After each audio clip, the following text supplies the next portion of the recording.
আসসালামু আলাইকুম। আজকের লাইভ ক্লাসে সবাইকে স্বাগতম। সাংবিধানিক আইনের লেকচার 6 নিয়ে আমি আপনাদের সাথে সংযুক্ত হয়েছি। শামীম আহমেদ, অধ্যয়নরত, আইন বিভাগ, কুমিল্লা বিশ্ববিদ্যালয়। আজকে আমি আপনাদের সাথে দুটি টপিক আলোচনা করব। সেটি হচ্ছে fundamental rights and article 70 of the Bangladesh constitution.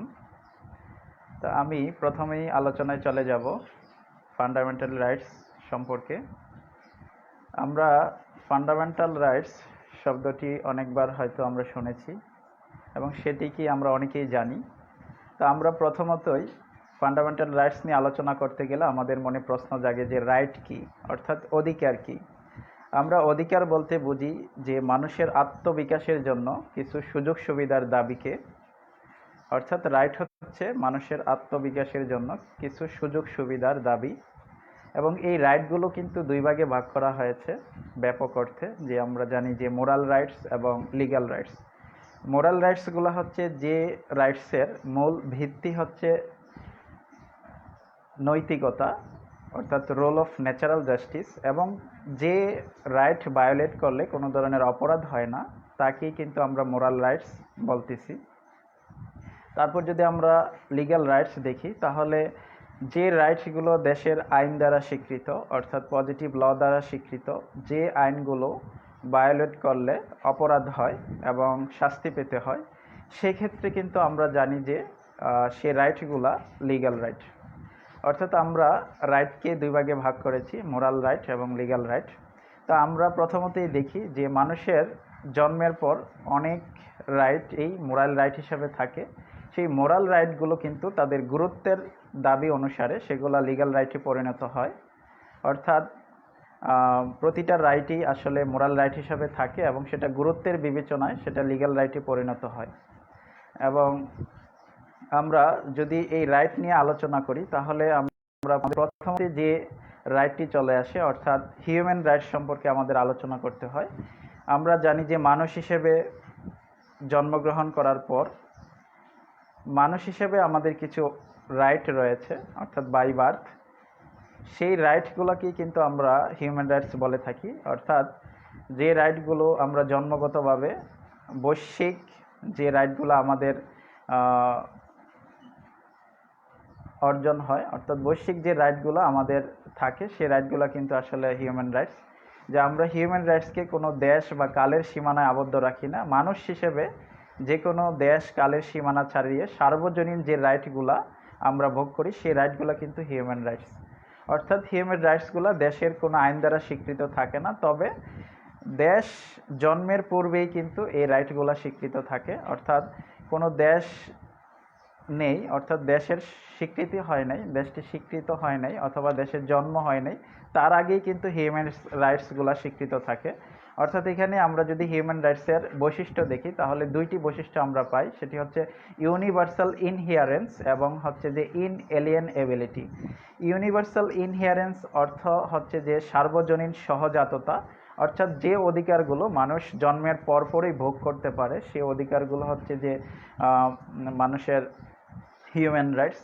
এবং দ্বিতীয়ত হচ্ছে যে হিউম্যান রাইটসের অহস্তান্তর যোগ্যতা থাকবে, যে অধিকারগুলো কখনো রাষ্ট্র কেড়ে নিতে পারবে না।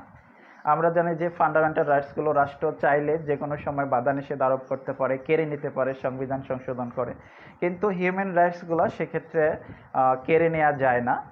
তো আমরা দেখতে পাচ্ছি যে হিউম্যান রাইটসের যে দুইটি বৈশিষ্ট্য, অর্থাৎ সেটা হচ্ছে সার্বজনীন, শাশ্বত এবং চিরন্তন হবে। সেক্ষেত্রে এই রাইটগুলো কেউ ভায়োলেট করতে পারবে না। অর্থাৎ এই হিউম্যান রাইটসকে রাষ্ট্র ভায়োলেট করতে পারে না প্রকৃত অর্থে। তবে আমরা অনেক দেশে দেখতে পাচ্ছি যে এই হিউম্যান রাইটসগুলোও কিন্তু ভায়োলেশন হচ্ছে। তবে ভায়োলেশন হলেও কিন্তু সেগুলোর বিরুদ্ধে কোনো আইনগত প্রতিকার নেই, কারণ হচ্ছে human rights is the subject matter of international law. Human rights আন্তর্জাতিক আইনের একটি বিষয়, যেটির আসলে ওইরকম কোনো ধরনের এনফোর্সমেন্ট নেই, কার্যকারিতা নেই, যে কারণে এই আইন, আন্তর্জাতিক আইনের যে হিউম্যান রাইটস, এই হিউম্যান রাইটসকে আমরা সাধারণত মোরাল রাইটস হিসেবে আখ্যায়িত করতে পারি। অর্থাৎ হিউম্যান রাইটসের ওইরকম যে ফান্ডামেন্টাল রাইটসের মতো কার্যকারিতা নেই। তবু এই হিউম্যান রাইটস হচ্ছে যে একটা ইন্টারন্যাশনাল লয়ের বিষয়, যে আমরা জানি যে 1948 অর্থাৎ 1948 সালের 10ই ডিসেম্বর জাতিসংঘের সাধারণ পরিষদ কর্তৃক universal declaration of human rights, আন্তর্জাতিক সার্বজনীন মানবাধিকারের ঘোষণা গ্রহণ করা হয়েছিল। আসলে আমরা সেখানে যে 25টি মৌলিক অধিকারের কথা বলা হয়েছে, সেই মৌলিক অধিকারগুলোকেই কিন্তু হিউম্যান রাইটস হিসাবে জানি, অর্থাৎ UDHR, universal declaration of human rights. সেখানে কিন্তু 25টি মৌলিক অধিকারের কথা বলা হয়েছে। 25টি মৌলিক অধিকারের মধ্যে 19টি হচ্ছে সিভিল অ্যান্ড পলিটিক্যাল রাইটস এবং 6টি হচ্ছে economic, social and cultural rights. অর্থাৎ এই 25টি মৌলিক অধিকারকে আমরা হিউম্যান রাইটস হিসাবে জানি, এবং আমরা দেখতে পাই যে এই 25টি মৌলিক অধিকারের মধ্যে 19টি হচ্ছে সিভিল অ্যান্ড পলিটিক্যাল রাইটস, এবং আমরা আমাদের দেশের সংবিধানে কিন্তু 18টি মৌলিক অধিকার দেখি, ফান্ডামেন্টাল রাইটস। যেসব সেই ফান্ডামেন্টাল রাইটসগুলো কিন্তু সিভিল অ্যান্ড পলিটিক্যাল রাইটস। অর্থাৎ হিউম্যান রাইটসের কিছু কিছু বিষয় কিন্তু সংবিধানে অন্তর্ভুক্ত করা হয়, দেশের সংবিধানে সেগুলা কনস্টিটিউশনাল গ্যারান্টিজ দেওয়া হয়। তো সেক্ষেত্রে আমরা দেখতে পাই যে হিউম্যান রাইটসগুলোই মূলত হচ্ছে যে কোনো দেশের সংবিধানে বিল অফ রাইটস অথবা ফান্ডামেন্টাল রাইটস হিসাবে ইনক্লুড করা হয়। তো আমরা ফান্ডামেন্টাল রাইটস আমাদের আজকের আলোচনার বিষয়। আমি মূল আলোচনায় চলে যাব, সেটা হচ্ছে ফান্ডামেন্টাল রাইটস কি, মৌলিক অধিকার কি। তো আমরা যদি দেখি যে মৌলিক অধিকার কি, আসলে মৌলিক অধিকার হচ্ছে যখন কতিপয় মানবাধিকারকে, কতিপয় হিউম্যান রাইটসকে সংবিধানে লিপিবদ্ধ করা হবে এবং সংবিধান কর্তৃক সেগুলোর কনস্টিটিউশনাল গ্যারান্টিজ দ্বারা সংরক্ষণ করা হবে, সাংবিধানিক নিশ্চয়তা দ্বারা সংরক্ষণ করা হবে, সেগুলোই কিন্তু মূলত ফান্ডামেন্টাল রাইটস হিসেবে ইনক্লুড হবে। অর্থাৎ কিছু হিউম্যান রাইটস যেগুলোকে সাংবিধানিকভাবে স্বীকৃতি দেওয়া হবে এবং সাংবিধানিক নিশ্চয়তা দ্বারা সংরক্ষণ করা হবে, সেগুলোই মূলত হচ্ছে ফান্ডামেন্টাল রাইটস। এবং আমরা দেখতে পাই যে বাংলাদেশের সংবিধানের 27 থেকে 44 পর্যন্ত ফান্ডামেন্টাল রাইটস সম্পর্কে আলোচনা করা হয়েছে। অর্থাৎ সেখানে কিন্তু ফান্ডামেন্টাল রাইটসগুলোকে কনস্টিটিউশনাল গ্যারান্টিসের কথাও বলা আছে। অর্থাৎ ফান্ডামেন্টাল রাইটসগুলো মূলত সিভিল অ্যান্ড পলিটিক্যাল রাইটসগুলোকে ইনক্লুড করছে। আমরা গত লেকচারে আলোচনা করেছিলাম fundamental principal of state policy, যেগুলো দেখেছি যে সংবিধানের 2য় ভাগে আলোচনা করা হয়েছিল, অর্থাৎ যেগুলোর এনফোর্সিবিলিটি ছিল না, সেগুলো শুধুমাত্র সংবিধানের সৌন্দর্য হিসাবে ডেকোরেট করা হয়েছিল। তো আমরা যদি ফান্ডামেন্টাল রাইটস দেখি, তাহলে সেখানে কিন্তু এই রাইটগুলার এনফোর্সিবিলিটি রয়েছে এবং এগুলোর জন্য কিন্তু, অর্থাৎ মানবাধিকার মৌলিক অধিকার লঙ্ঘিত হলে কিন্তু সাংবিধানিক প্রতিকার পাওয়া যাচ্ছে। অর্থাৎ সাংবিধানিক প্রতিকার পাওয়ার অধিকার কিন্তু সংবিধান আমাদেরকে নিশ্চিত করেছে। অর্থাৎ আর্টিকেল 44 অনুযায়ী কিন্তু কারো মৌলিক অধিকার লঙ্ঘিত হলে, অর্থাৎ সে কিন্তু আর্টিকেল 102 অনুযায়ী হাইকোর্ট ডিভিশনে সে প্রতিকার চাইতে পারে। তো এক্ষেত্রে আমরা বলতে পারি যে মৌলিক অধিকারগুলো বাংলাদেশের সংবিধান দ্বারা স্বীকৃত এবং সেগুলো লঙ্ঘন হলে কোথায় প্রতিকার পাওয়া যাবে সেগুলোর কথাও বলা আছে। তো আমরা আলোচনায় চলে যাব, সেটা হচ্ছে যে সংবিধানে মৌলিক অধিকার লিপিবদ্ধ করার প্রয়োজনীয়তা কি, আসলে সংবিধানে কেন এই ফান্ডামেন্টাল রাইটসগুলোকে ইনক্লুড করা হলো। তো আমরা প্রথমত যদি দেখি, তাহলে সেটা হচ্ছে যে আমরা 18 শতাব্দীতে the French declaration of rights of man and citizen, যেটা 1789, এবং আমেরিকান ডিক্লারেশন অফ ইন্ডিপেন্ডেন্স 1776,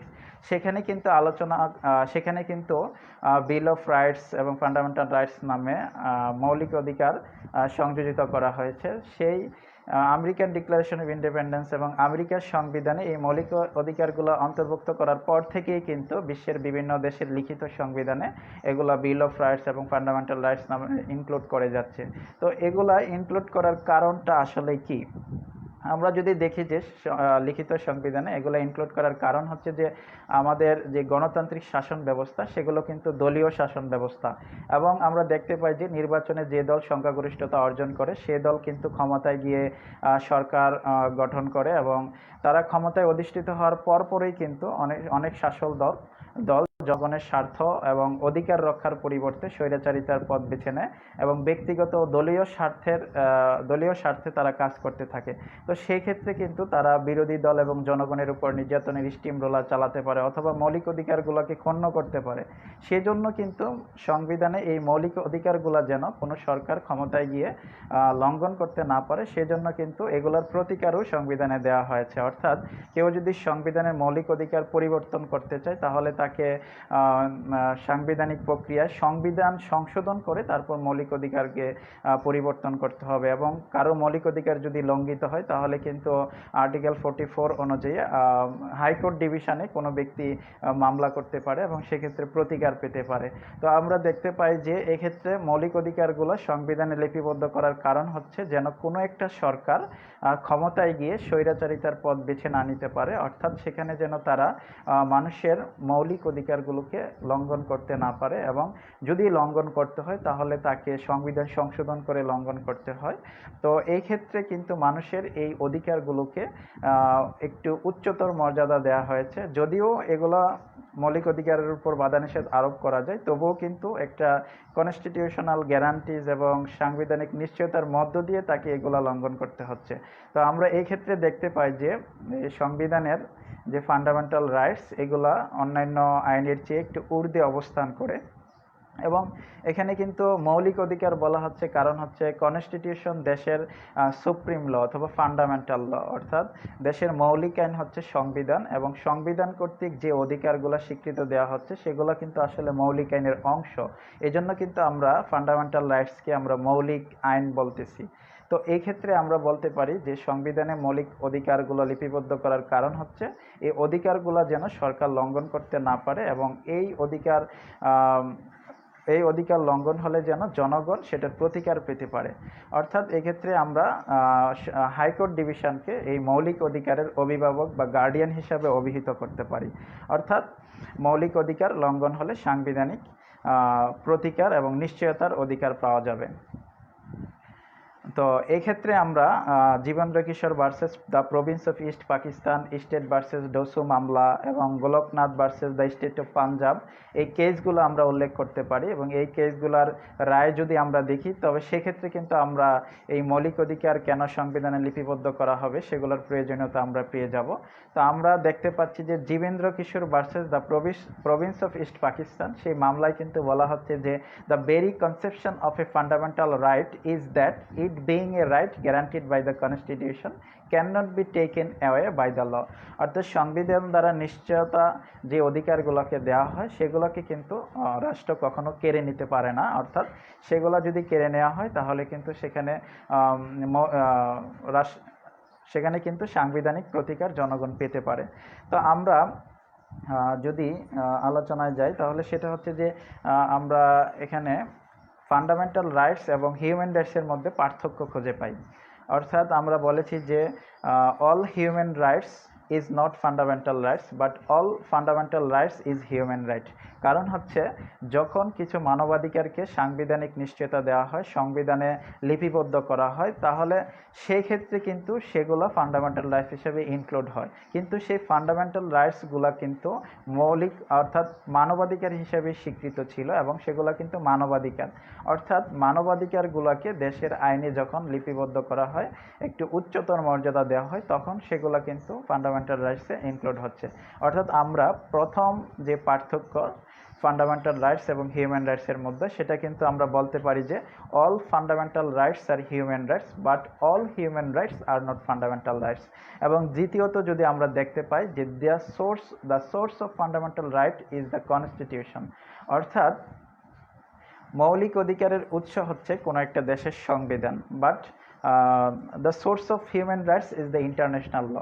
অর্থাৎ হিউম্যান রাইটসের উৎস কিন্তু আন্তর্জাতিক আইন এবং এই ক্ষেত্রে আমরা এই পার্থক্যটা দেখে থাকি। এবং আরেকটি পার্থক্য যদি আমরা দেখি যে fundamental rights have territorial limitation.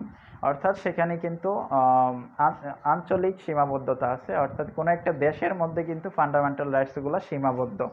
এবং হিউম্যান রাইটসগুলো যদি দেখি এগুলা কিন্তু ইউনিভার্সাল এবং শাশ্বত চিরন্তন, এগুলা সার্বজনীন অধিকার। অর্থাৎ এগুলাকে কেউ কখনো কি করতে পারে না, কেউ কেড়ে নিতে পারে না। অর্থাৎ মানুষ হিসেবে তার হিউম্যান রাইটসগুলো হচ্ছে সার্বজনীন অধিকার। এবং চতুর্থত যদি আমরা দেখতে পাই যে মৌলিক অধিকারগুলো দেশের সংবিধান দ্বারা প্রোটেক্টেড, কিন্তু হিউম্যান রাইটসগুলোকে কিন্তু দেশের কোনো ধরনের সংবিধান বা ওইরকম কোনো ধরনের আন্তর্জাতিক বডি দ্বারা সেগুলা এনফোর্সমেন্ট বা প্রোটেক্টেড করা হয় না। অর্থাৎ হিউম্যান রাইটস ভায়োলেশন হলেও সেগুলোর বিরুদ্ধে কিন্তু ওইরকম প্রতিকার পাওয়া যাচ্ছে না। তো আমরা আরেকটি যদি দেখি যে ফান্ডামেন্টাল রাইটসগুলো হচ্ছে যে দেশের নাগরিকের ক্ষেত্রে প্রযোজ্য, তবে হিউম্যান রাইটসগুলো কিন্তু পৃথিবীর সকল মানুষের জন্য প্রযোজ্য। অর্থাৎ এক্ষেত্রে আমরা দেখতে পাই যে ফান্ডামেন্টাল রাইটসগুলো হচ্ছে যে সংকীর্ণ এবং হিউম্যান রাইটসগুলো হচ্ছে ব্যাপক অর্থে ব্যবহৃত হয়। কারণ হচ্ছে fundamental right is the part of the human rights. অর্থাৎ ফান্ডামেন্টাল রাইটসগুলো শুধুমাত্র মানবাধিকারের একটা অংশ। অর্থাৎ সেক্ষেত্রে মানবাধিকার একটা বিশাল জায়গা, সেখানে ফান্ডামেন্টাল রাইটস হচ্ছে একটা সংকীর্ণ জায়গা। অর্থাৎ এই ক্ষেত্রে আমরা বলতে পারি যে ফান্ডামেন্টাল রাইটস এবং হিউম্যান রাইটস দুইটার পার্থক্য আমরা মোটামুটি ক্লিয়ার হয়েছি। অর্থাৎ all fundamental rights is the human rights, but all human rights are not fundamental rights. এবং the source of fundamental rights is the constitution, but the source of human rights is the international law. এবং আরও দেখতে পাই যে fundamental লগুলো দেশের constitution দ্বারা স্বীকৃত থাকে, এবং ফান্ডামেন্টাল লগুলো যদি লঙ্ঘন হয় তাহলে সেক্ষেত্রে সাংবিধানিক প্রতিকার পাওয়া যায়। এবং ফান্ডামেন্টাল লগুলো যদি দেশের সরকার ভায়োলেট করে তাহলে কিন্তু সেক্ষেত্রে সেগুলোর বিরুদ্ধে আদালতে গিয়ে মামলা করা যায়। কিন্তু হিউম্যান রাইটস ভায়োলেশন হলে কিন্তু সেগুলোর বিরুদ্ধে করা যায় না, অনেক ক্ষেত্রেই করা যায় না। তো আমরা মোটামুটি distinction between fundamental rights and human rights সম্পর্কে জানতে পেরেছি। তারপর যদি আমরা আলোচনা যাই তাহলে সেটা হচ্ছে যে এনফোর্সমেন্ট অফ ফান্ডামেন্টাল রাইটস, অর্থাৎ মৌলিক অধিকার বলবৎকরণ। যে আমরা দেখি যে সংবিধানে মৌলিক অধিকার শুধুমাত্র লিপিবদ্ধই করা হয় নাই। সংবিধানে যদি মৌলিক অধিকার ভায়োলেশন হয় তাহলে কিন্তু সেগুলোর জন্য প্রতিকার পাওয়ার ব্যবস্থা রাখা হয়েছে। আমরা দেখতে পাই যে আর্টিকেল 44 অনুযায়ী যদি কারো মৌলিক অধিকার লঙ্ঘিত হয় তাহলে সেক্ষেত্রে কিন্তু সে আর্টিকেল 102 অনুযায়ী সে হাইকোর্ট ডিভিশনে মামলা দায়ের করতে পারে, মামলা রুজু করতে পারে। সেক্ষেত্রে কিন্তু হাইকোর্ট ডিভিশন যদি কোনো ব্যক্তির বা কোনো জনগণের মৌলিক অধিকার লঙ্ঘিত হয়ে থাকে তাহলে সেক্ষেত্রে কিন্তু সে এনফোর্সমেন্টের ব্যবস্থা করতে পারে। তো আমরা এক্ষেত্রে বলতে পারতেছি যে যদি কোনো মৌলিক অধিকার লঙ্ঘিত হয় তাহলে সেটার জন্য এনফোর্সমেন্টের ব্যবস্থা রয়েছে এবং সেটা আমাদের দেশের সংবিধানেও রয়েছে। আমরা যদি আন্তর্জাতিক আইন দেখি তাহলে 1948 সালের যে universal declaration of fundamental rights সেখানে কিন্তু আর্টিকেল 8 আমরা উল্লেখ করতে পারি। সে আর্টিকেল 8 কিন্তু বলা হয়েছে যে everyone has the right to an effective remedy by the competent national tribunal for act violating the fundamental rights guaranteed to him by constitution or by law. অর্থাৎ তাছাড়া আমেরিকান ডিক্লারেশন অফ ইন্ডিপেন্ডেন্স সেখানে কিন্তু আমরা দেখতে পাই যে fundamental রাইটসগুলো এনফোর্সমেন্টের কথা বলা আছে। অর্থাৎ এই ক্ষেত্রে ফান্ডামেন্টাল রাইটসগুলো এনফোর্সমেন্ট না হলে কিন্তু সংবিধানে লিপিবদ্ধ করে আসলে ওইরকম কোনো ধরনের লাভবান হওয়া যেত না, এবং সেক্ষেত্রে কিন্তু জনগণ সেই রাইটস থেকে বঞ্চিত হতো। তো আমরা সেক্ষেত্রে যদি কনস্টিটিউশনাল গ্যারান্টিজ অর রেমিডিজ দেখি, অর্থাৎ আদালত আমাদেরকে অর্থাৎ সংবিধান আমাদেরকে ভায়োলেশনের জন্য, অর্থাৎ ফান্ডামেন্টাল রাইট যদি ভায়োলেশন হয় তাহলে কী কী ধরনের রেমিডিজ দিচ্ছে, আমরা কিন্তু সেক্ষেত্রে দেখতে পাই যে সাংবিধানিক প্রতিকার যে অর্থাৎ দুইটি বিষয়কে বোঝায় যে কনস্টিটিউশনাল গ্যারান্টিজ বলতে, সেক্ষেত্রে আমরা দেখতে পাই যে জুডিশিয়াল এনফোর্সমেন্ট এবং জুডিশিয়াল রিভিউ। অর্থাৎ এক্ষেত্রে কিন্তু আমরা জুডিশিয়াল এনফোর্সমেন্ট বলতে বুঝি যদি কোনো জনগণের ফান্ডামেন্টাল রাইটস ভায়োলেশন হয় তাহলে কিন্তু আদালত সেই ফান্ডামেন্টাল রাইটসকে এনফোর্সমেন্ট করতে পারে। অর্থাৎ আদালত সেই তার প্রতিকার জনগণের সেই মৌলিক অধিকার লঙ্ঘন হলে তাকে সেই মৌলিক অধিকারকে বলবৎ করতে পারে। তাহলে সেক্ষেত্রে কিন্তু সেটাকে আমরা বলবো জুডিশিয়াল। দ্বিতীয়টা হচ্ছে যে দেশের শাসন বিভাগ বা আইন বিভাগ যদি সাংবিধানিক কর্তৃত্ব ব্যতি রেখে কোনো অসাংবিধানিক অথবা অবৈধ কোনো আইন পাশ করে তাহলে সেক্ষেত্রে কিন্তু হাইকোর্ট ডিভিশন সেটাকে বাতিল বা অবৈধ বলে ঘোষণা করতে পারে। তো সেক্ষেত্রে কিন্তু আমরা সেটাকে জুডিশিয়াল রিভিউ বলবো। অর্থাৎ আমরা বলেছি যে কনস্টিটিউশনাল রেমেডিজ হচ্ছে দুই ধরনের, সেটা হচ্ছে এনফোর্সমেন্ট এবং বাই জুডিশিয়াল রিভিউ। অর্থাৎ জুডিশিয়াল এনফোর্সমেন্টটা হচ্ছে যে শাসন বিভাগ বা আইন বিভাগ কর্তৃক যদি জনগণের কোনো মৌলিক অধিকার লঙ্ঘিত হয় তাহলে যে ক্ষমতা বলে আদালত তাকে প্রতিকার দিতে পারে সেটাকে হচ্ছে যে জুডিশিয়াল এনফোর্সমেন্ট বলা হয়। আর শাসন বিভাগ বা আইন বিভাগ যখন কর্তৃত্ব ব্যতিরেখে সংবিধানের কর্তৃত্ব ব্যতিরেখে অন্য কোনো ধরনের অসাংবিধানিক অথবা অসামঞ্জস্যপূর্ণ আইন করে তাহলে সেক্ষেত্রে কিন্তু আদালত যতটুকু অসামঞ্জস্যপূর্ণ আইন করা হয়েছে ততটুকুকে অসাংবিধানিক এবং অবৈধ ঘোষণা করতে পারে।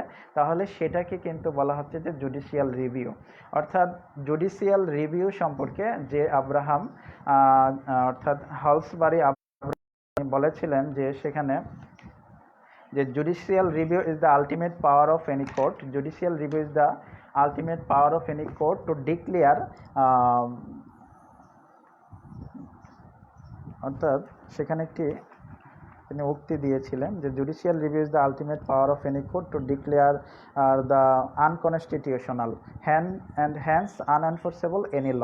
অর্থাৎ সেখানে কিন্তু জুডিশিয়াল রিভিউ বলতে বোঝানো হচ্ছে যে সংবিধান বহির্ভূত কোনো আইন যদি পাশ করা হয় তাহলে সেটিকে অসাংবিধানিক ঘোষণা করা বা বাতিল বলে ঘোষণা করা। অর্থাৎ আমরা দেখতে পাচ্ছি যে এখানে জুডিশিয়াল রিভিউ এই কথাটি হচ্ছে যে সংবিধান অর্থাৎ আর্টিকেল 26, আর্টিকেল 7, আর্টিকেল 102 অনুযায়ী সেক্ষেত্রে কিন্তু আমরা দেখতে পাই যে শাসন বিভাগ বা আইন বিভাগ যদি সংবিধানের কর্তৃত্ব ব্যতিরেখে কোনো আইনের কর্তৃত্ব ব্যতিরেখে কোনো কাজ করে অথবা অসাংবিধানিক কোনো বিধান পাশ করে তাহলে সেক্ষেত্রে আদালত সেগুলোকে আনকনস্টিটিউশনাল এবং অবৈধ ঘোষণা করতে পারে। আর সেটাই মূলত হচ্ছে জুডিশিয়াল রিভিউ। এই জুডিশিয়াল রিভিউ শব্দটা সংবিধানের কোথাও উল্লেখ নেই, তবে আমরা আর্টিকেল 7 এবং আর্টিকেল 26 যদি দেখি, আর্টিকেল 102 যদি দেখি তাহলে আমরা সেক্ষেত্রে বলতে পারি যে এগুলো হচ্ছে জুডিশিয়াল রিভিউ সম্পর্কে উল্লেখিত আলোচনা। এরপরে আমরা চলে যাব যে বাংলাদেশ সংবিধানে সংরক্ষিত মৌলিক অধিকারসমূহ, যে আমি আগেই বলেছি আর্টিকেল 27 থেকে আর্টিকেল 44 পর্যন্ত টোটাল 18টি মৌলিক অধিকারের কথা কিন্তু সংবিধানে বলা হয়েছে। অর্থাৎ সেক্ষেত্রে আমরা 18টি মৌলিক অধিকার কিন্তু সিভিল অ্যান্ড পলিটিক্যাল রাইটসকে ইনক্লুড করছে এবং তার মধ্যে 6টি রাইট কিন্তু দেশের নাগরিক এবং বিদেশি নাগরিকরা ভোগ করতে পারে। অর্থাৎ 6টি রাইট, যে 6টি রাইট মূলত বিদেশিরা এবং দেশের নাগরিকরা ভোগ করতে পারে। অর্থাৎ কোনো বিদেশি যদি বাংলাদেশে আসে অর্থাৎ বিদেশি নাগরিক, তাহলে সেই ক্ষেত্রে বাংলাদেশে এসে কিন্তু সে 6টি ফান্ডামেন্টাল রাইটস এনজয় করতে পারবে। সেক্ষেত্রে 6টি রাইট হচ্ছে 32, 33, 34, 35, 41 এবং 44। আমরা 32 যদি দেখি তাহলে সেখানে দেখতে পাবো জীবন ও ব্যক্তি স্বাধীনতার অধিকার, আর্টিকেল 33 গ্রেফতার ও আটক সম্পর্কে রক্ষা কবচ, article 34 prohibition of forced labour অর্থাৎ জবরদস্তি শ্রম নিষিদ্ধকরণ, আর্টিকেল 35 বিচার ও দণ্ড সম্পর্কে রক্ষণের কথা বলা হয়েছে, আর্টিকেল 44 ফ্রিডম অফ রিলিজিয়নের কথা বলা হয়েছে, আর্টিকেল 41 হচ্ছে ফ্রিডম অফ রিলিজিয়ন, আর্টিকেল 44 হচ্ছে যে সাংবিধানিক প্রতিকার পাওয়ার অধিকার। এই 6টি অধিকার কিন্তু বিদেশি এবং দেশীয় নাগরিকরা উপভোগ করতে পারবে। এবং আমরা যদি বাকি 12টি মৌলিক অধিকার দেখি তাহলে কিন্তু সেগুলো শুধুমাত্র বাংলাদেশের নাগরিকরা ভোগ করতে পারে। অর্থাৎ বাংলাদেশের সংবিধানে যে 18টি মৌলিক অধিকারের কথা বলা হয়েছে তার মধ্যে 6টি দেশি এবং বিদেশি নাগরিকরা উপভোগ করতে পারে, আর 12টি হচ্ছে শুধুমাত্র দেশি নাগরিকরা উপভোগ করতে পারে। সেগুলো যদি আমি উল্লেখ করি তাহলে দেখতে পাবো যে 27, 28, 29, 30, 31, 36, 37, 38, 39, 40, 42 এবং 43। অর্থাৎ এই 12টি রাইট হচ্ছে দেশীয় নাগরিক এবং দেশীয় নাগরিকরা ভোগ করতে পারে। এখানে বিদেশি নাগরিকরা এইসব রাইট কিন্তু তারা পাচ্ছে না। তাহলে আমরা বলতে পারি যে সংবিধানে 18টি মৌলিক অধিকারের মধ্যে 6টি মৌলিক অধিকার বিদেশি নাগরিকরা ভোগ করতে পারে এবং বিদেশি এবং দেশীয় নাগরিকরা ভোগ করতে পারে, বাট 12টি মৌলিক অধিকার শুধুমাত্র দেশীয় নাগরিকরা ভোগ করতে পারে। এখন আমরা দেখব যে আসলে মৌলিক অধিকারের উপর কোনো বাধা নিষেধ আরোপ করা যায় কি না। হ্যাঁ, মৌলিক অধিকারের উপর বাধা নিষেধ আরোপ করা যায়, কারণ হচ্ছে কোনো দেশে সব মৌলিক অধিকারকে অবাধ বা সীমাহীনভাবে ভোগের নিশ্চয়তা দেওয়া হয়নি। অর্থাৎ অবাধ ভোগের নিশ্চয়তা দিলে কিন্তু সমাজের শান্তি শৃঙ্খলা বিঘ্নিত হওয়ার সম্ভাবনা থাকে। সেক্ষেত্রে আমরা দেখতে পাই যে কিছু রাষ্ট্র কিন্তু মৌলিক অধিকারের উপরও বিধিনিষেধ আরোপ করে থাকে, এবং সেক্ষেত্রে আমরা দেখতে পাই যে কিছু রাইট যেগুলোর উপর মানে বিধিনিষেধ আরোপ করা যায় না কখনো, আবার দেখা যাচ্ছে যে কিছু রাইটের উপর বিধিনিষেধ আংশিক আরোপ করা যায়, আবার কিছু রাইটের উপর কতিপয় ক্ষেত্রে বিধিনিষেধ আরোপ করা যায়। এবং আমরা যদি সেখানে দেখতে পাই যে কিছু রাইট যেগুলোর উপর কখনোই বিধিনিষেধ আরোপ করা যায়, যেমন ইকুয়ালিটি বিফোর ল, আইনের দৃষ্টিতে সমতা, এই ক্ষেত্রে কিন্তু আপনার কখনোই বিধিনিষেধ আরোপ করা যাবে না। আর্টিকেল 27-এ যেটি বলা আছে, এবং আমরা যদি আর্টিকেল 34 দেখি, প্রহিবিশন অফ ফোর্সড লেবার, জবরদস্তি শ্রম নিষিদ্ধকরণ, অর্থাৎ এই ক্ষেত্রে কিন্তু কখনো আদালত এগুলোর উপর যে রেস্ট্রিকশন আরোপ করতে পারবে না। এবং আমরা যদি দেখি যে শিক্ষা প্রতিষ্ঠানে ধর্মের স্বাধীনতা, এগুলোর উপরও কখনো রেস্ট্রিকশন আরোপ করতে পারবে না। তবে আমরা 6টি অধিকার দেখব, সংবিধানের 6টি অধিকার, যেগুলোর উপর আদালত আসলে চাইলেই যুক্তিসঙ্গত বাধানিষেধ আরোপ করতে পারে। সেগুলো হচ্ছে মূলত আর্টিকেল 36, 37, 38, 39, 41 এবং 43। এই 6টি আর্টিকেলের উপর কিন্তু আদালত চাইলে যুক্তিসঙ্গত বিধিনিষেধ আরোপ করতে পারবে। সেক্ষেত্রে কিন্তু আদালত চাইলেই মানে হচ্ছে যে অহেতুক মানে কোনো কারণ, রিজনেবল কারণ ছাড়া কিন্তু সেখানে পারছে না। তবে রিজনেবল কজ দেখিয়ে কিন্তু যুক্তিসঙ্গত বাধানিষেধ আরোপ করতে পারবে। অর্থাৎ চলাফেরার স্বাধীনতার উপর, সমাবেশের স্বাধীনতার উপর, সংগঠনের স্বাধীনতার উপর, বাক স্বাধীনতার উপর, ধর্মীয় স্বাধীনতার উপর এবং গৃহ যোগাযোগের রক্ষণের উপর এই আর্টিকেল 36, 37, 38, 39, 41 এবং 43, এই 6টি মৌলিক অধিকারের ক্ষেত্রে আদালত চাইলে যুক্তিসঙ্গত বাধানিষেধ আরোপ করতে পারে। এবং আমরা যদি বলি যে আসলে কি কারণে এইসব রাইটের উপর, অর্থাৎ এইসব ফান্ডামেন্টাল রাইটসের উপর যুক্তিসঙ্গত বাধানিষেধ আরোপ করতে পারে, সেগুলো যদি আমরা বলি তাহলে দেখতে পাবো যে আর্টিকেল 36-এর ক্ষেত্রে সরকার চাইলে ইন দ্য পাবলিক ইন্টারেস্ট, অর্থাৎ জনস্বার্থের দোহাই দিয়ে কিন্তু এই আর্টিকেল 36-এর উপর বাধানিষেধ আরোপ করতে পারে। অর্থাৎ চলাফেরার স্বাধীনতার উপর জনস্বার্থে বাধানিষেধ আরোপ করতে পারে। আর্টিকেল 37 যদি দেখি আমরা, সেক্ষেত্রে দেখতে পাবো যে সমাবেশের স্বাধীনতার উপরও কিন্তু পাবলিক অর্ডার এবং পাবলিক হেলথের দোহাই দিয়ে বাধানিষেধ আরোপ করতে পারে। আর্টিকেল 38 যদি আমরা দেখি, অর্থাৎ সংগঠনের স্বাধীনতা, সেক্ষেত্রে কিন্তু পাবলিক অর্ডার এবং মোরালিটির দোহাই দিয়ে সেখানে বাধানিষেধ আরোপ করা যায়। এবং আর্টিকেল 39-এও কিন্তু রাষ্ট্রের নিরাপত্তার দোহাই দিয়ে বাধানিষেধ আরোপ করা যায়। আর্টিকেল 41-এ কিন্তু সেখানে আইন শৃঙ্খলা ও নৈতিকতা সাপেক্ষে বাধানিষেধ আরোপ করা যায়। এবং আর্টিকেল 43-র ক্ষেত্রেও কিন্তু রাষ্ট্রের নিরাপত্তার দোহাই দিয়ে বাধানিষেধ আরোপ করা যায়। অর্থাৎ এই 6টি মৌলিক অধিকারের উপর কিন্তু আদালত চাইলে যুক্তিসঙ্গত বাধানিষেধ আরোপ করতে পারে। এবং আমরা যদি এই ক্ষেত্রে মোটামুটি আলোচনা, ফান্ডামেন্টাল রাইটস নিয়ে আলোচনা শেষ পর্যায়ে, অর্থাৎ আমরা এখান থেকে শিখতে পেরেছি যে ফান্ডামেন্টাল রাইটস আসলে কি, এবং ফান্ডামেন্টাল রাইটসের সাথে হিউম্যান রাইটসের সম্পর্ক কি, যেটি অনেক বেশি গুরুত্বপূর্ণ, এবং ফান্ডামেন্টাল রাইটস কীভাবে এনশিওর করা যায়, এবং বাংলাদেশের সংবিধানে যে 18টি মৌলিক অধিকারের কথা বলা আছে, সেই 18টি মৌলিক অধিকারের মধ্যে যে 12টি মৌলিক অধিকার সেখানে কিন্তু শুধুমাত্র বাংলাদেশি নাগরিকরা উপভোগ করতে পারে, এবং আর 6টি অধিকার সেখানে কিন্তু বিদেশি এবং দেশীয় নাগরিকরা ভোগ করতে পারে। এবং আমরা যদি সর্বশেষ দেখতে পাই যে ফান্ডামেন্টাল রাইটসগুলোকে এনশিওর করার জন্য সাংবিধানিক 2 ধরনের প্রতিকার পাওয়া যায়, বাই জুডিশিয়াল এনফোর্সমেন্ট এবং বাই জুডিশিয়াল রিভিউ। আমরা বাই জুডিশিয়াল এনফোর্সমেন্ট বলতে বুঝিয়েছি যে যখন আইন বিভাগ বা শাসন বিভাগ কর্তৃক দেশের কোনো জনগণের মৌলিক অধিকার লঙ্ঘিত হয়, তাহলে আদালত যে ক্ষমতা বলে সেই মৌলিক অধিকারকে এনফোর্সমেন্ট করতে পারে, তাহলে সেটাকে কিন্তু বলা হচ্ছে জুডিশিয়াল এনফোর্সমেন্ট। এবং আমরা বলেছি যে শাসন বিভাগ এবং আইন বিভাগ যখন দেশের সংবিধান বহির্ভূত কোনো বিধান পাশ করে অথবা সংবিধানের সাথে সাংঘর্ষিক কোনো আইন পাশ করে, তাহলে সেক্ষেত্রে কিন্তু আদালত যতটুকু অসামঞ্জস্যপূর্ণ আইন করা হয়েছে ততটুকুকে আনকনস্টিটিউশনাল এবং বাতিল বলে ঘোষণা করতে পারে। তো সেটাকে আমরা জুডিশিয়াল রিভিউ হিসেবে উল্লেখ করেছি। তো আজকের ফান্ডামেন্টাল রাইটস নিয়ে আলোচনা এই পর্যায়ে। তবে আমি জুডিশিয়ারির একটা কোশ্চেন যদি আপনাদের সাথে আলোচনা করি যে আসলে জুডিশিয়ারিতে রিটেন কোশ্চেন কিভাবে হয়েছে, তাহলে সেটা সম্পর্কে আমাকে বলতে হয়। অর্থাৎ থার্ড জুডিশিয়ারিতে রিটেন পরীক্ষায় একটি প্রশ্ন এসেছিল। সেখানে হচ্ছে যে প্রথম প্রশ্নটি ছিল যে মৌলিক অধিকার বলতে কী বোঝায়, 8টি গুরুত্বপূর্ণ মৌলিক অধিকার উল্লেখ করো। সরকার বা স্থানীয় কর্তৃপক্ষ কর্তৃক যদি কোনো মৌলিক অধিকার লঙ্ঘিত হয়, এমন কোনো আদেশ প্রদান বা কার্যক্রম গ্রহণ করা হয়, তাহলে আদালতে কোনো প্রতিকার প্রার্থনা করতে হবে। মৌলিক অধিকার সংরক্ষণের জন্য আদালত কীরূপ আদেশ বা আদেশসমূহ দিতে পারে। আমি মোটামুটি এই প্রশ্নের পুরোটাই আলোচনা করেছি।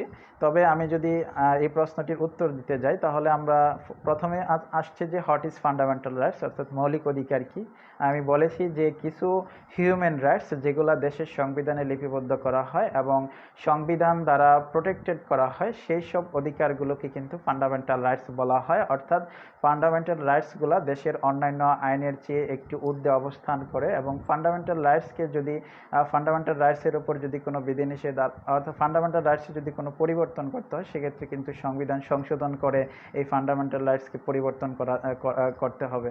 অর্থাৎ সেক্ষেত্রে আমরা বলতে পারি যে ফান্ডামেন্টাল রাইটসগুলো হিউম্যান রাইটস থেকে একটু উচ্চতর মর্যাদার, কারণ হচ্ছে সেটি এনফোর্সমেন্ট করা যায়। এবং সেই প্রশ্নের দ্বিতীয় অংশটা ছিল 8টি গুরুত্বপূর্ণ মৌলিক অধিকার উল্লেখ করো। তা আমি দর্শকদের উদ্দেশ্যে বলবো, আপনারা যারা বিজিএস এবং অ্যাডভোকেটশিপের জন্য পড়াশোনা করছেন, সেই ক্ষেত্রে আপনারা সংবিধানে আর্টিকেল 27 থেকে আর্টিকেল 44 পর্যন্ত খুব ভালোভাবে দেখে নেবেন। এবং সেইখানে কতগুলো মৌলিক অধিকার, যেগুলো আসলে যে আমরা জানি যে সেখানে চাকরির ক্ষেত্রে সকলের সুযোগের সমতার কথা বলা হয়েছে, সেখানে ধর্মের জন্য কোনো প্রতিষ্ঠানে কাউকে বৈষম্য প্রদর্শন করা যাবে না, এবং কাউকে আটক করার পর কিন্তু 24 ঘন্টার মধ্যে নিকটস্থ ম্যাজিস্ট্রেটের নিকট পাঠাতে হবে, এবং কাউকে ফৌজদারি অপরাধে অভিযুক্ত কোনো ব্যক্তিকে একাধিকবার তাকে আদালতে সোপর্দ করা যাবে না, একাধিকবার দণ্ডিত করা যাবে না। এবং এই ক্ষেত্রে আমরা যদি বলতে চাই যে মৌলিক অধিকারগুলো কি কি, অর্থাৎ 8টি গুরুত্বপূর্ণ মৌলিক অধিকারের কথা কিন্তু এখানে উল্লেখ করার কথা জুডিশিয়ারি রিটেন পরীক্ষায় বলেছে। তবে সেক্ষেত্রে আমরা আর্টিকেল 27 ইকুয়ালিটি বিফোর ল বলতে পারি, যে all are equal before the law and all are equally protected by law, অর্থাৎ সকল নাগরিক আইনের দৃষ্টিতে সমান আশ্রয় লাভের অধিকারী। এরপরে ধর্মের কারণে বৈষম্য করা যাবে না, আর্টিকেল 28-এ বলা হয়েছে। আর্টিকেল 29-এ বলা হয়েছে সরকারি নিয়োগ লাভের সুযোগের সমতা নিশ্চিত করতে হবে। এরপরে আর্টিকেল 31-এ আইনের আশ্রয় লাভের অধিকারের কথা বলা হয়েছে। আর্টিকেল 32-তে জীবন ও ব্যক্তি স্বাধীনতার সংরক্ষণের কথা বলা হয়েছে। আর্টিকেল 33 গ্রেফতার ও আটক সম্পর্কে, অ্যারেস্ট অ্যান্ড ডিটেনশন সম্পর্কে বলা হয়েছে। Article 34 prohibition of forced labour সম্পর্কে বলা হয়েছে। তো আমরা 8টি গুরুত্বপূর্ণ মৌলিক অধিকার কিন্তু আমাদের ভালোভাবে আয়ত্তে রাখতে হবে। 8টি নয়, আমরা চেষ্টা করব যে 18টি মৌলিক অধিকার সম্পর্কে পুরোপুরি ধারণা রাখার। তবে এখানে জুডিশিয়ারি কোশ্চেনে তারা উল্লেখ করেছে যে 8টি গুরুত্বপূর্ণ মৌলিক অধিকার উল্লেখ করো। তারপরে বলা হচ্ছে যে সরকার বা স্থানীয় কর্তৃপক্ষ কর্তৃক যদি কোনো মৌলিক অধিকার লঙ্ঘিত হয়, তাহলে কোন আদালতে প্রতিকার প্রার্থনা করতে হবে। আসলে যদি সরকার বা স্থানীয় কর্তৃপক্ষ জনগণের কোনো মৌলিক অধিকার লঙ্ঘন করে, তাহলে কিন্তু আর্টিকেল 44 অনুযায়ী কোনো সংক্ষুব্ধ ব্যক্তি, এগ্রিভড পারসন, আর্টিকেল 102-এর আলোকে কিন্তু হাইকোর্ট ডিভিশনে সে মামলা রুজু করতে পারে। এবং হাইকোর্ট ডিভিশন যদি দেখে যে জনগণের মৌলিক অধিকার লঙ্ঘিত হয়েছে, তাহলে সে কিন্তু মৌলিক অধিকার বলবৎকরণের জন্য আদেশ দিতে পারে। তো সেক্ষেত্রে আমরা দেখতে পাচ্ছি যে যদি কোনো জনগণের মৌলিক অধিকার লঙ্ঘিত হয় সরকার বা স্থানীয় কর্তৃপক্ষ কর্তৃক, তাহলে কিন্তু হাইকোর্ট ডিভিশনে সরাসরি আপনাকে মামলা করতে হবে, এবং হাইকোর্ট ডিভিশন আপনার সেখানে মামলার প্রতিকার দিবে। অর্থাৎ সেক্ষেত্রে আমরা বলবো যে সরকার বা স্থানীয় কর্তৃপক্ষ কর্তৃক যদি কোনো মৌলিক অধিকার লঙ্ঘন করা হয়, তাহলে উচ্চতর আদালত অর্থাৎ হাইকোর্ট ডিভিশনে আপনি প্রতিকার পেতে পারবেন। তারপরে বলা হচ্ছে যে মৌলিক অধিকার সংরক্ষণের জন্য আদালত কিরূপ আদেশ বা আদেশসমূহ দিতে পারে। আদালত কি আদেশ দেয়? আমরা সেদিন আলোচনা করেছিলাম যে আদালত আসলে আর্টিকেল 102-এর আলোকে 5 ধরনের রিট জারি করতে পারে, অর্থাৎ আদেশ দিতে পারে 5 ধরনের আদেশ। সেই আদেশগুলো কিন্তু আমরা রিট হিসাবে জানি। রিট আমরা সেদিন আলোচনা করেছি যে 5টি writ of habeas corpus, writ of mandamus, writ of prohibition, writ of certiorari, writ of quo warranto, quo warranto. অর্থাৎ 5 ধরনের রিটের কথা কিন্তু বলা হয়েছে। অর্থাৎ কোনো ব্যক্তি যদি আর্টিকেল 44 অনুযায়ী কোনো মৌলিক অধিকার লঙ্ঘিত হয়ে বলে আর্টিকেল 102 অনুযায়ী হাইকোর্ট ডিভিশনে মামলা রুজু করে, তাহলে সেক্ষেত্রে কিন্তু হাইকোর্ট ডিভিশন 5টি রিটের আদেশ দিতে পারে। অর্থাৎ 5টি রিটের মধ্যে যে কোনো একটি রিট হাইকোর্ট ডিভিশন জারি করতে পারে, অর্থাৎ 5টি আদেশ দিতে পারে। আমি মোটামুটি যে জুডিশিয়ারির যে একটি কোশ্চেন সেটা পুরোপুরি সলভ করতে পেরেছি। আপনারা যদি বাসায় দেখেন তাহলে fundamental rights, human rights related, judicial review related কিন্তু কোশ্চেনগুলো ভালোভাবে সলভ করতে হবে জুডিশিয়ারির জন্য অথবা অ্যাডভোকেটশিপ পরীক্ষার জন্য। অ্যাডভোকেটশিপ পরীক্ষার জন্য খুবই গুরুত্বপূর্ণ একটি প্রশ্ন যে আসলে মৌলিক অধিকার লঙ্ঘিত হলে তাকে কোথায় প্রতিকার প্রার্থনা করতে হবে এবং কে প্রতিকার দিবে এবং কী কী প্রতিকার দিতে পারে। তো আমরা মোটামুটি আজকে ফান্ডামেন্টাল রাইটস সম্পর্কে আলোচনা এ পর্যন্তই। তো আমি সর্বশেষ যে টপিকটি ছিল সেটা হচ্ছে যে আমি আর্টিকেল 70 অফ দ্য কনস্টিটিউশন আলোচনা করব, যে আসলে এই আর্টিকেল 70 নিয়ে অনেক তর্ক বিতর্ক আছে। যে আমরা বলে থাকি যে আর্টিকেল 70 গণতান্ত্রিক, আবার অনেকে বলে থাকে যে এটি গণতান্ত্রিক নয়, মোটেও এটি অসাংবিধানিক। তো আসলে এখানে যুক্তিতর্কের অনেক ধরনের যুক্তিতর্কই আছে। তো আমি আসলে যে এই আর্টিকেলটি নিয়ে বিস্তারিত আলোচনা করতে গেলে প্রায় 1 ঘন্টা সময়ের প্রয়োজন হবে। তবে আমি সংক্ষেপে এই আর্টিকেলটি আলোচনা করব। সেটা হচ্ছে যে আমরা জানি যে পলিটিক্যাল ডিফেকশন অর্থাৎ দল ত্যাগের রাজনীতি, এটা হচ্ছে যে আপনি নির্বাচনে কোনো একটা দলের হয়ে মনোনীত হলেন, অর্থাৎ নির্বাচনে প্রার্থী দিলেন এবং নির্বাচনে জয়লাভ করে সংসদে গেলেন। সংসদে যাওয়ার পর আপনি যে দলের হয়ে নির্বাচিত হলেন সেই দল ত্যাগ করে অন্য দলে গিয়ে ভিড়লেন।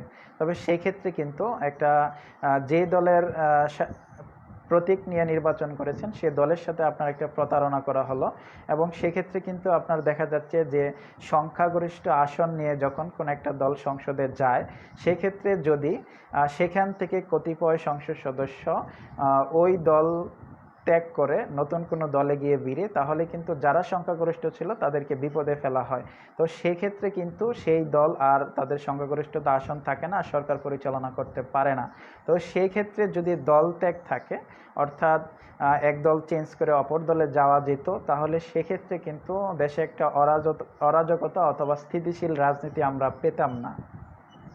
তো সেক্ষেত্রে আমরা বলতে পারি যে আর্টিকেল 70 এটা আমাদের পূর্ব অভিজ্ঞতার আলোকে, অর্থাৎ পাকিস্তানি শাসন আমলে যে পাকিস্তানের সংবিধানে এই পলিটিক্যাল ডিফেকশনের কথা বলা হয়েছিল, যে কোনো সংসদ সদস্য চাইলে অর্থাৎ সে দল পরিবর্তন করে অপর দলে যেতে পারতো, যেটা আমরা যুক্ত ফ্রন্টের নির্বাচনের পর যে যুক্ত ফ্রন্ট সংখ্যাগরিষ্ঠ আসন পেয়েও কিন্তু তাদের দল ছিন্ন ভিন্ন খণ্ড বিখণ্ড হয়ে গিয়েছিল। কারণ হচ্ছে সেখানে ব্যক্তি স্বার্থের জন্য, দলীয় স্বার্থের জন্য কিন্তু সেখানে সংসদ সদস্যরা অপর দলে গিয়ে ভিড়ে। অর্থাৎ দেখা যায় যে আমি নৌকা প্রতীক নিয়ে নির্বাচন করে সংসদ সদস্য হলাম, সেখানে গিয়ে কিন্তু আমার মন্ত্রিত্ব পাওয়ার কথা ছিল, আমাকে মন্ত্রিত্ব দেওয়া হলো না। সেক্ষেত্রে আমার মনক্ষুণ্ণতার কারণে আমার ব্যক্তি স্বার্থের জন্য আমি সেই দল পরিবর্তন করে আমি বিএনপিতে গিয়ে ভিড়লাম। অর্থাৎ সেখানে কিন্তু আমি নিজের দল থেকে অন্য দলে চলে গেলাম, অর্থাৎ আমাকে মন্ত্রিত্ব কেন দিল না। তো সেই সুযোগটি যদি পাকিস্তানের সংবিধানের মতো এই পলিটিক্যাল ডিফেকশনের কথা বলা থাকতো, তাহলে কিন্তু সেক্ষেত্রে আমি আমার দল পরিবর্তন করতে পারতাম।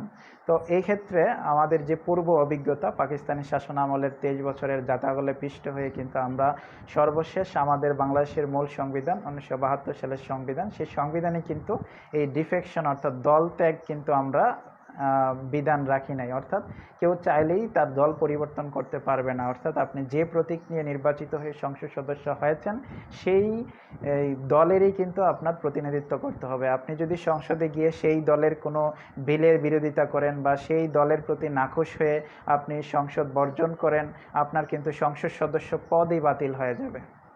অর্থাৎ আর্টিকেল 70-তে বলা হচ্ছে যে কোনো ব্যক্তি যদি কোনো দলের অর্থাৎ তার নিজ দলের বিরুদ্ধে ভোট দেয় অথবা সেই দল থেকে পদত্যাগ করে নির্বাচিত হয়ে, তাহলে তার সংসদ সদস্য পদই বাতিল হয়ে যাবে। তাহলে এই ক্ষেত্রে এটাকে আমরা যে বলতে পারি যে অ্যান্টি ডিফেকশন ল, অর্থাৎ দলত্যাগ বিরোধী আইন কিন্তু আমাদের সংবিধানে করা হয়েছে। আপনি দলত্যাগ করছেন নির্বাচিত হয়ে, তাহলে আপনার সংসদ সদস্য পদ অটোমেটিক্যালি লঙ্ঘিত হয়ে যাচ্ছে, আপনি বাতিল হয়ে যাচ্ছে। অর্থাৎ আপনি দলত্যাগ করার সাথে সাথে আপনার সদস্য পদ বাতিল হয়ে যাবে। অর্থাৎ এই ক্ষেত্রে আমরা দুই ধরনের যুক্তি পেয়ে থাকি, যে অ্যান্টি ডিফেকশন ল, দলত্যাগ বিরোধী আইন, যে আমরা আসলে এই দলত্যাগ বিরোধী আইনের পক্ষে যুক্তি কী কী আমি বলেছি অলরেডি, যে দলত্যাগের ফলে কিন্তু সরকার কখনো স্থিতিশীল থাকতে পারে না, দেশে অর্থনৈতিক উন্নতি সম্ভব হয় না। তাছাড়া হচ্ছে যে আপনার দলত্যাগের দ্বারা নির্বাচনী দলের সাথে প্রতারণা করা হয় এবং উক্ত দলকে সরকার পরিচালনায় বিপদে ফেলা হয় এবং দলীয় রাজনীতিতে বিশৃঙ্খলা ঘটে, এবং এই দলত্যাগের কারণে নৈতিকতা ও রাজনৈতিক মূল্যবোধের ক্ষেত্রে গভীর সংকটের সৃষ্টি করে। তো আমরা দেখতে পাচ্ছি যে অ্যান্টি ডিফেকশন লয়ের পক্ষে অনেক যুক্তি আছে এবং এটার বিপক্ষেও যুক্তি আছে। কারণ হচ্ছে এই বিপক্ষের যুক্তি হচ্ছে যে কোনো একটা সংসদ সদস্য জনগণের প্রতিনিধি হয়ে কিন্তু সংসদে যায়, কিন্তু সেক্ষেত্রে কিন্তু সে তার দলের বাইরে গিয়ে কোনো ধরনের কাজ করতে পারে না। সে দল যদি কোনো ধরনের একটা অসাংবিধানিক বা অগণতান্ত্রিক আচরণ করে, সেটার প্রতিবাদ করতে পারে না, সেটার সমালোচনা করতে পারে না।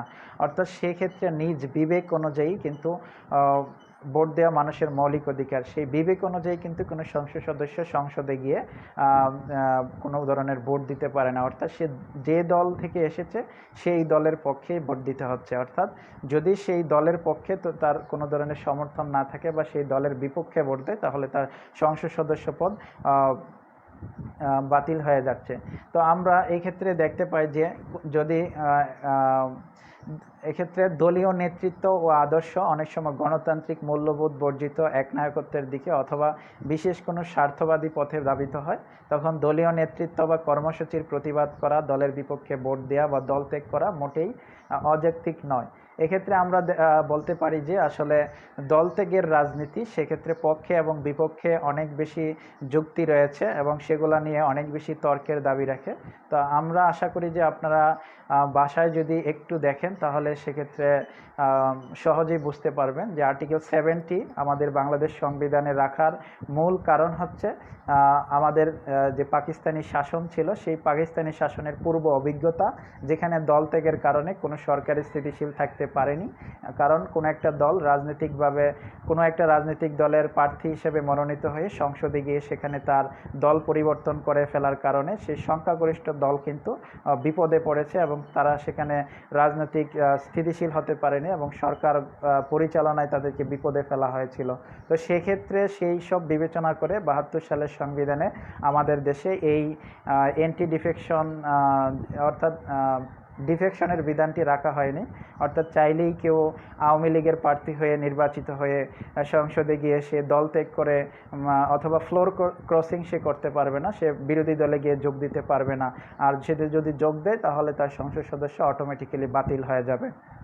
অর্থাৎ আমরা বলতে পারি আর্টিকেল 70-তে বলা হচ্ছে যে সংসদ সদস্য পদ দুইটি কারণে তার শূন্য হয়ে যাবে, যদি সে যে দল থেকে প্রতীক নিয়ে নির্বাচিত হয়েছে সেই দলের বিপক্ষে ভোট দেয় অথবা সেই দল থেকে পদত্যাগ করে। অর্থাৎ সেক্ষেত্রে কিন্তু তার দলে তার যে সংসদ সদস্যের আসন সেটি শূন্য হয়ে যাবে। অর্থাৎ এই